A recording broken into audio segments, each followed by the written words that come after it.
Hello everyone. In this session, we will discuss the significance of different instructional approaches in addressing SEL in the classroom. To start, we need to first understand what we mean by didactic and non-didactic instructional approaches. The didactic teaching method is where a teacher usually carries out the traditional classroom lecture. The teacher imparts information or knowledge while the students are mostly passive listeners. In this approach, the classroom tends to be a teacher-led classroom. In the non-didactic instructional approach, the focus is centered around the learner. The classroom is a student-led classroom where the teacher comes up with different teaching strategies that ensures students learn in different ways. The teacher not only imparts knowledge to students, but also focuses on their skill building and developing a positive mindset. Now that we understand the difference between didactic and non-didactic instructional approaches, let us learn how to address SEL in the classroom.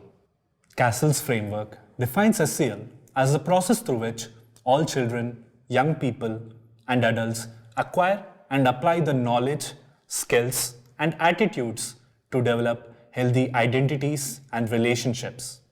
The learners also learn to manage emotions and achieve personal and collective goals, feel and show empathy for others, establish and maintain supportive relationships, and make responsible and caring decisions.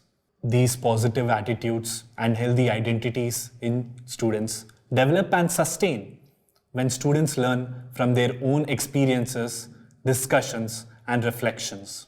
A non-didactic instructional approach can promote such a cooperative learning environment in the classroom, where students learn from their own experiences through hands-on activities, discussions with peers, and individual reflection and sharing. A non-didactic approach not only helps students acquire the SEL skills, but also healthy changes to their perceptions. Let us now look at an example of how SEL is integrated into schools of Telangana through a non-didactic approach under Project Sampurna. One of the focus points of Project Sampurna was to integrate the following SEL skills in the classroom.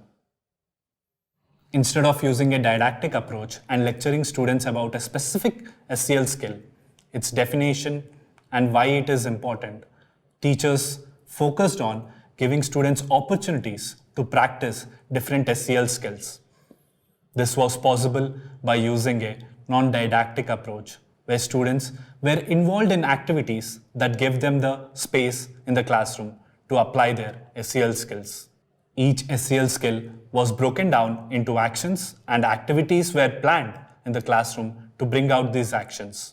For example, when discussing critical thinking, the program focused on following actions and corresponding activities, encouraging students to ask why questions. Students read new text or information and come up with 5 questions. Give opportunities to create something new. Students coming up with an alternative ending for a story on their own. Ask students to explain and reason. Students explain the reason behind their arguments during debates. Give problems or challenges that students are required to solve. Students do projects where they suggest solutions to real-world problems. Let us look at some of the pedagogical strategies that the teachers can use as part of this non-didactic instructional approach. First, teachers can use active listening strategies. In a SEL classroom, there will be moments where students reflect and share their feelings.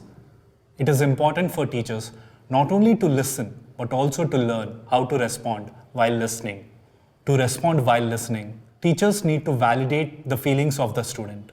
For example, the teacher can let the student know that their feelings are understandable and valid. The teacher can reflect the emotions to the students to validate their experience. For example, a teacher could repeat back to the students what they think they are feeling or sharing. A second strategy would be to avoid interrupting or judging. Let the student finish speaking without interrupting them or making judgments about their feelings. Third, teachers can offer support. After you have listened to the student and validated their feelings, offer them support. In a SCL classroom, group discussions and group activities help students process and reflect on the information they learned.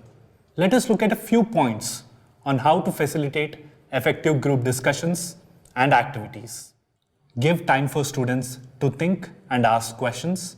Direct individual questions to the entire classroom. Try not to provide direct answers to questions during discussions and encourage students to take their classmates' help. Move around the classroom and check with each group on their progress. At the end of a SCL classroom, it is important to summarize what the students have learned during the class. Answering a reflection question helps students capture and make a mental note of what they learned in the class. The reflection questions also help students note their positive attitudes and changed perceptions.